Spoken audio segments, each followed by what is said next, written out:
La souplesse est une manière de jouer avec tout ce qui est là, ici et maintenant, présent pour créer ce que tu souhaites. La force est une forme d'exigence que l'on veut imposer pour changer la situation présente.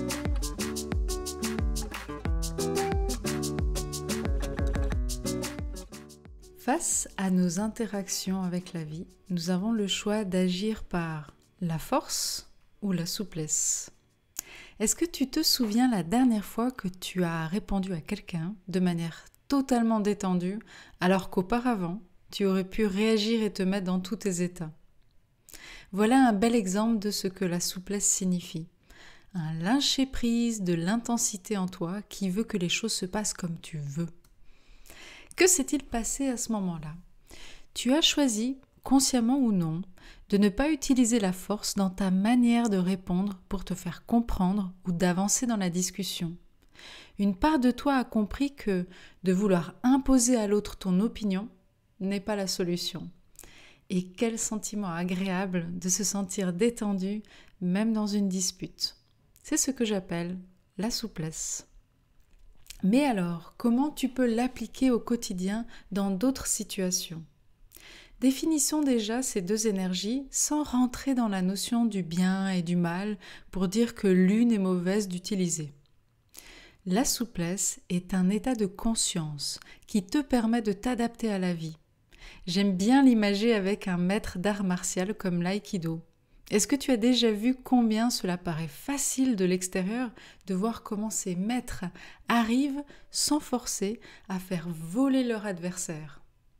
De l'extérieur, cela donne vraiment l'impression qu'il y a des effets spéciaux rajoutés, tellement le contraste est grand entre le mouvement fluide, léger et la puissance à laquelle l'adversaire est propulsé. La souplesse est une manière de jouer avec tout ce qui est là, ici et maintenant, présent pour créer ce que tu souhaites. La force est une forme d'exigence que l'on veut imposer pour changer la situation présente. Contrairement à ce que nous pouvons penser, la souplesse demande de la pratique. D'ailleurs, les gymnastes et danseurs peuvent témoigner des heures qu'ils passent quotidiennement pour arriver à tirer sur leurs membres un peu plus loin. Pour notre part, nous souhaitons étirer un autre muscle que le mental aime utiliser, le désir. Observe-toi, à chaque fois que tu as des émotions désagréables, c'est parce que les choses ne se passent pas comme tu veux. Et la souffrance se situe dans le fait que tu ne veux pas que cela se passe autrement. Le muscle du désir est comme rigidifié et cela ne te permet pas de l'utiliser pour avancer parce qu'il est bloqué dans une direction comme « je veux qu'il me fasse des excuses, je veux avoir un fils, je veux être respecté, je veux qu'elle m'aime, je veux gagner 15 000 francs par mois, je veux ». Tous ces désirs, nourris par l'exigence, utilisent la force et non la souplesse. Mais je reviendrai plus tard sur ce concept du désir. Bon, là, les adeptes du développement personnel commencent à se poser des questions. Maintenant, parce que ils ont été incités à définir leurs rêves et à avoir un désir ardent pour leur réalisation. Mais est-ce que c'est utiliser la force ou la souplesse ? Encore une fois, je ne suis pas là pour dire que c'est mal ou bien. Parce qu'il est vrai que la force fonctionne. On peut répéter des mantras tous les jours comme « j'ai confiance en moi ». Après plusieurs semaines, mois ou années, cela marche. Cela demande juste beaucoup d'énergie. On peut visualiser des heures notre maison de rêve, maintenir l'image dans notre esprit, ne pas laisser les doutes et les peurs s'installer en proclamant uniquement le positif. Mais le résultat ne tiendra pas par lui-même.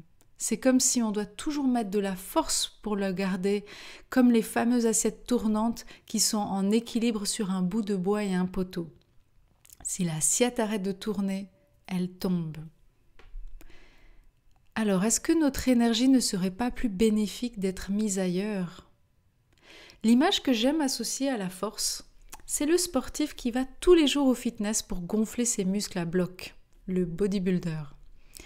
Et à tous les amoureux de musculature, sachez que c'est avec beaucoup d'amour que j'utilise ce cliché. Non pas pour vous dénigrer, car je sais bien que parmi vous, vous intégrez la souplesse dans vos entraînements et que vous êtes passionné. Alors, toutes mes excuses à ceux à qui cela fait réagir la caricature que j'utilise. Le maître d'aïkido et le bodybuilder ont une qualité en commun, la discipline. Ils s'entraînent et pratiquent régulièrement. Mais la différence se situe dans la manière dont ils s'entraînent, là où ils mettent leur intention plus exactement. Le bodybuilder construit son corps physique. Son intention est sur le physique, sa force.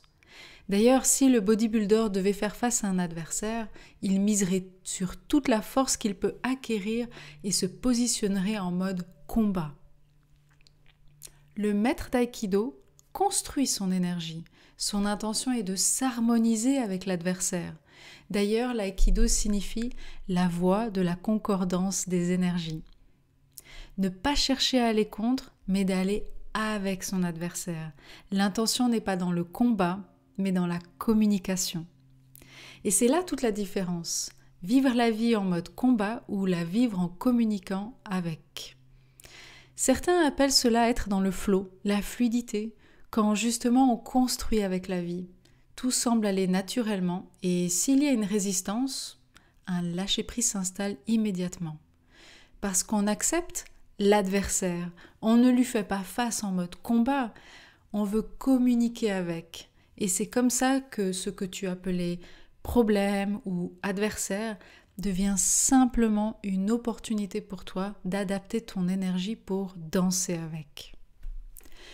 Maintenant, est-ce que tu sais que tu as ces deux énergies en toi ? Tu as en toi un bodybuilder appelé le mental et un maître d'aïkido que tu peux appeler le moi supérieur, la conscience, l'âme ou sensei pour les amoureux des mangas japonais et arts martiaux. Sensei veut dire celui qui était là avant moi, qui est garant du savoir et de l'expérience d'une technique ou d'un savoir-faire. Quel joli clin d'œil à notre conscience, hein ? Est-ce qu'elle aurait été là avant le mental ? Chacun a sa réponse. Donc tous les jours, tu as le choix d'écouter l'un ou l'autre. Et très souvent, ce n'est pas un choix, c'est une habitude enclenchée, une réaction qui répond à ta place. Oui, le mental aime bien toujours ramener sa fraise et surtout d'avoir raison. Mais le mental est fantastique aussi. Grâce à lui, tu peux t'appuyer dessus pour beaucoup d'actions comme l'organisation et surtout, il est utile pour que tu restes en vie, jusqu'à un certain niveau. Mais revenons à ce muscle rigidifié appelé ici le désir. Le désir n'est pas une mauvaise chose. Au départ, c'est né d'une envie. Envie. Tu as envie, par exemple, d'une nouvelle activité professionnelle. C'est une idée qui t'a traversé et qui t'a touché au niveau du cœur. Donc les envies nous inspirent et nous animent au quotidien. C'est la rencontre entre la créativité et le cœur. Alors, à partir de quand l'envie se transforme en désir ? Au moment où tu ressens de la souffrance. C'est-à-dire que tu ne te sens pas bien de ne pas avoir encore ou déjà ce que tu souhaites et que tu ne t'autorises pas à être heureux tant que tu n'as pas ce que tu veux. C'est là que tu as une mission importante, celle de prendre conscience quand tu ressens cette souffrance. Parce que si tu l'observes, tu vas comme envoyer ton maître d'aïkido rencontrer cet adversaire intérieur. Ça te dit qu'on le fasse ensemble ? Prenons l'exemple de ton envie de changer professionnellement, qui s'est transformée en désir. Comment tu sais que c'est devenu un désir ? Simplement parce qu'aujourd'hui tu souffres d'être dans l'entreprise où tu es. Aucun changement ni opportunité depuis des mois. Alors ferme les yeux et observe cette souffrance. Peut-être que tu la sens physiquement, comme une sensation désagréable, ou peut-être tu la sens émotionnellement, comme la tristesse. Simplement observe-la intérieurement un moment, avec ton intention, ton regard intérieur. Et tu peux mettre pause à l'audio et revenir quand tu sens que la sensation a évolué. Voilà. Tu as ressenti que la souffrance a augmenté, diminué, s'est déplacée ou a disparu ? Super. ton sensei a bien travaillé. Tu peux continuer jusqu'à ce que tu ressentes un état de paix quand tu repenses à ta situation professionnelle. Et si tu ne sens pas que cela n'a pas bougé du tout, c'est ni plus fort ni moins fort, c'est simplement que ton muscle du désir est plus rigidifié. Et c'est normal, parce que cela fait longtemps que tu vis cette souffrance. Dans ce cas, simplement demande-toi, le fait que les choses ne changent pas pour moi, dans la vie, que je suis bloquée, cela me fait me sentir comment? Et observe l'émotion qui en découle. Tu peux remettre pause à l'audio si tu veux. Voilà, alors comment est-ce qu'on amène de la souplesse au quotidien? C'est en mettant de la souplesse dans le muscle rigidifié du désir. Comment? En l'observant simplement. Il s'assouplit. Si tu souhaites plus d'informations, tu peux aller sur mon site www.marianabriguet.com. Là, tu vas trouver la méthode Léo qui te montre une manière de le faire. Et naturellement, tu constateras que tu ne seras plus en combat avec la vie, parce que tu ne vas plus mettre ton énergie dans la force pour aller contre le courant. Tu vas simplement sentir que lorsqu'il y a une résistance, elle se passe avant tout en toi, pas chez l'autre, en toi. En libérant la résistance qui, je le répète, est simplement le désir qui s'est accroché à ton envie, tu retrouves ta paix intérieure, ton acceptation de ce qui est dans tout ton être. Et n'aie pas peur, tu auras toujours des envies. C'est ce qui fait de toi un être créateur. Les envies sont des inspirations.